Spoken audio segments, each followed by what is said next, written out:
Hey everybody, Brendan here. Welcome back to another London System speedrun game. We're playing against d4 and d5 here, so we'll start with knight f3.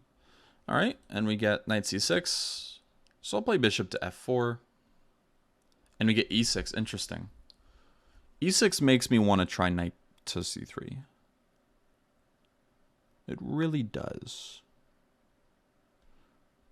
Knight c3, I think one of the best continuations could be something along the lines of bishop to b4. So let's just focus on development. e3. And bishop to e2 or bishop d3?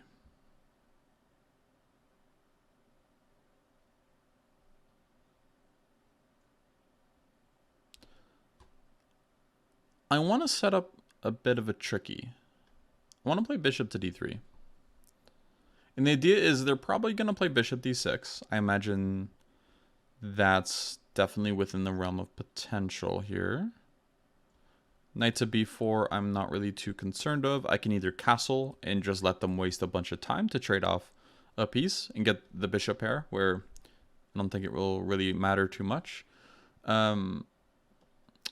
Or, again, bishop d6. I'm thinking of this move, bishop to g3. And I'm going to see if we can get some tricks in the air. It's nice to play a little tricky sometimes. So I'll play c3.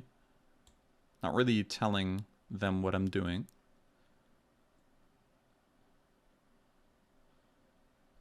And I want to see if they take. A lot of people at the lower levels will end up making exchanges regardless of if it's good for them or not.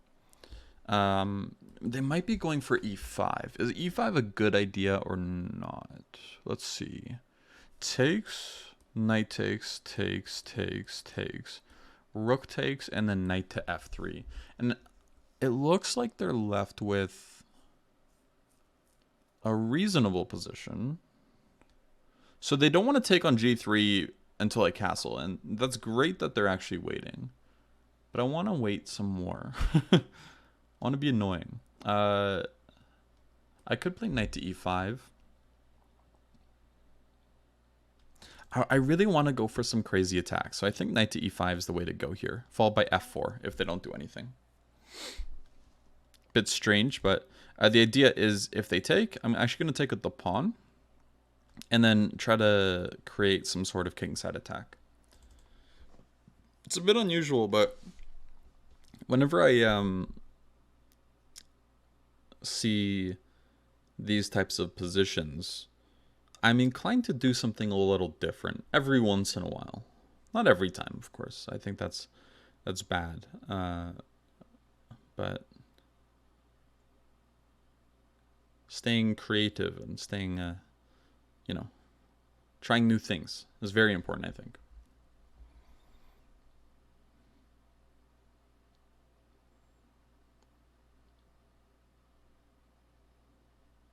So they can't take with the knight, which is probably really annoying with them. Because if they do, I actually win a piece.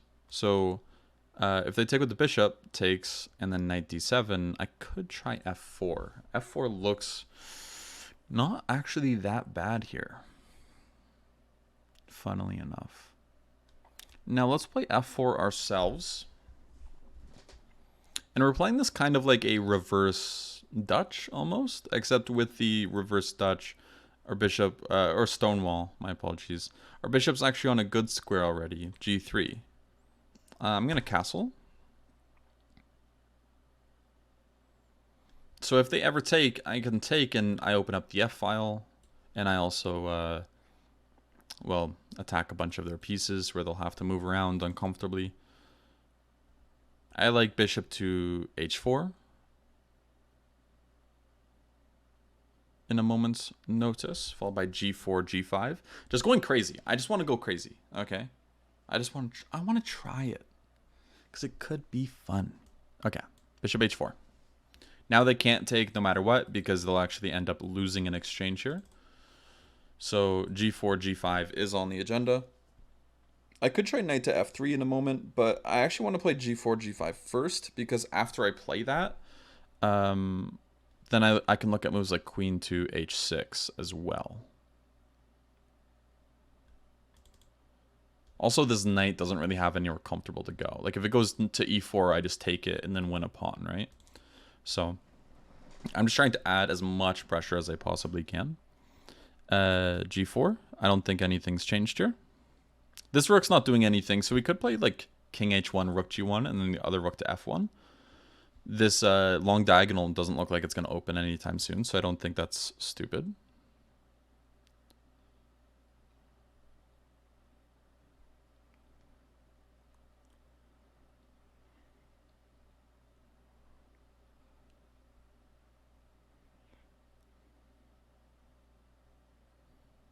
Yeah, I might actually consider it. King h1, rook g1, maybe like queen f3, and then the other rook to f1.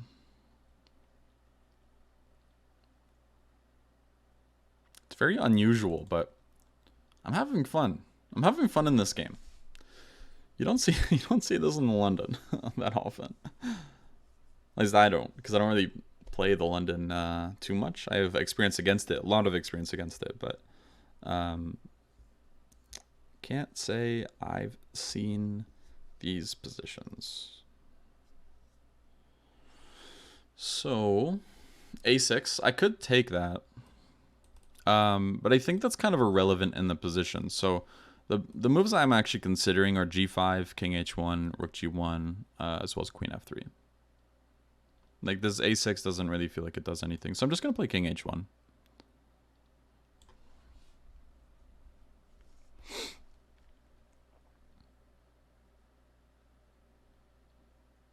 Yeah, so I think they're just, like, out of moves. They don't really know what to do here. So that's kind of good for us. Queen f3. Again, if they ever take, we can take. And we're attacking way too much stuff here. Rook to g1. This rook to f1. And then we'll finally play g5 and crash through. It's hard to find a move. They can't take. They can't move this bishop away. If they move the knight, that's really awkward and kind of sad. Because then it's not really doing anything. Even if they bring it to the long diagonal, this diagonal just never opens. Like, to play d4, they have to take on e5, but I just take with the f pawn. So, yeah, there's just no way to actually defend here, I think. This looks completely winning. Unless I'm missing something. I don't think I'm missing anything, though. This looks quite good.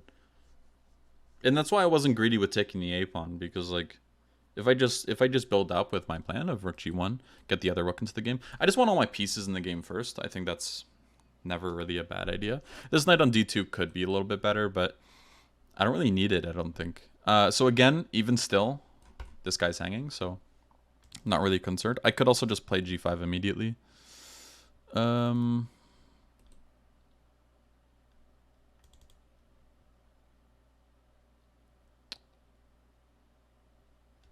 If I take on f6 here, I guess that's kind of what they want. So maybe just g5. I know, like, I wanted to wait a little bit more and build up a little bit more, but I think it's ample time to play g5. There's other moves I'm looking at, like knight takes d7 or taking on f6 to ruin their structure, but why do that when I think we're just breaking through? And after takes, you know, we're threatening to take on f6. We have moves like h4, h5, h6 coming. g5 might not be the most precise, but I don't think precision is going to be 100% necessary. I think there's a few winning plans here. We'll have to see.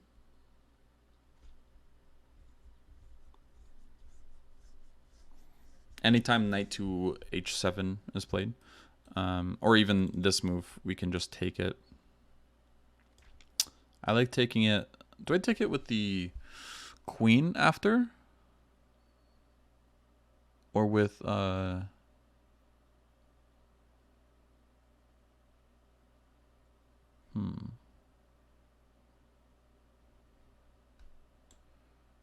It's a good question.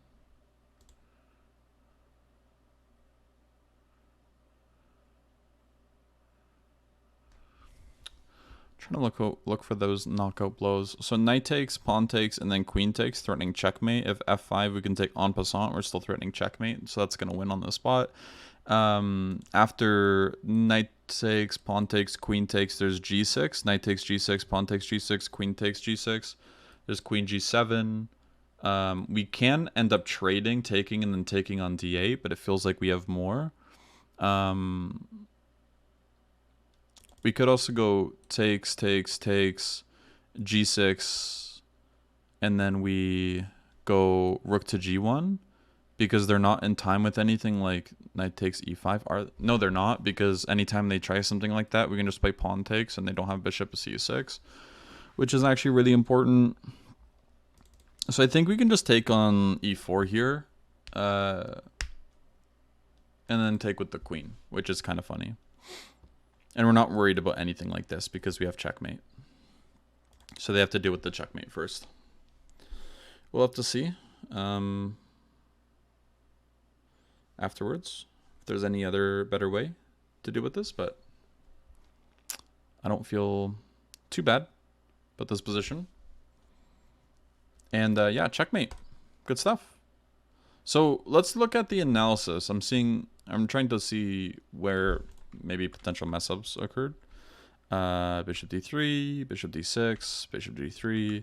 So yeah, they honestly should not be doing that bad. Actually, I should have played e5, funnily enough. Or knight e5 here. After rook e8, knight e5 is actually a reasonable move, but I waited a bit. So knight e5, and we have a bit of an advantage actually going. f4, and yeah, this is actually like already winning, which is kind of crazy. So rook d8, castles, b6, bishop h4, which is top move, h6, e4. Wow, okay, that's a nice one, but I wasn't looking for that. I just saw g4 and I got happy. King h1 looked okay. a5, queen f3, g5 actually was top move. Great, looks like we did good, and queen takes was best as well. So what I was thinking here is g6, and then I was looking at maybe rook to g1. Rook to g1, maybe they play h5. Says knight takes d7 is good. Actually, yeah, knight takes d7 is just completely winning, right? Yeah, we could have just dealt with that when we got to it, though. But it was their move to deal with things, because after rook takes, then we take, and we could just go back, and we still have all these threats and all this pressure, and it's completely winning. So that was a very unusual attack, but a very cool one at that. I'm very happy to have played that type of game to show sometimes you can change things up in the London with these f4 knight e5s, but you want to make sure your knight's stable on e5, and if you can take, you take in a very beneficial way, especially after rook e8's been played. That's what kind of alarmed me to play the move, and then queen to e7 definitely helped with that as well. I think queen, like when you're pushing too many pieces to try to play e5 when you already can, like here e5 is already playable, and that's why I should have played knight e5 first to stop it, actually.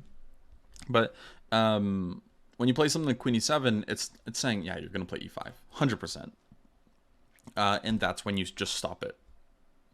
Simple as that. Like, if your opponent has a plan, what if you just put a piece in front of that pawn that wasn't going to be pushed? Or, you know, what if you stop that plan? Or what if you let it happen anyways? These are questions you have to ask. E5 was a freeing move for them because this bishop was not really so strong. So I felt like this would be a beneficial move to get in, and it looks like it was correct. And especially after getting f4, because after f4, this is actually just kind of brutal, with the fact that we can always take with the f pawn, bring a rook to the f file, and they have these huge weaknesses to deal with. Like, it's not easy at all. And it's not even like they can take, actually, because anytime they try taking, and I take back, this knight doesn't really have any good squares besides knight e4, which just gives up a pawn. So that's going to cover it for this game. I hope you guys enjoyed, and I will see you all next time. All right, bye-bye.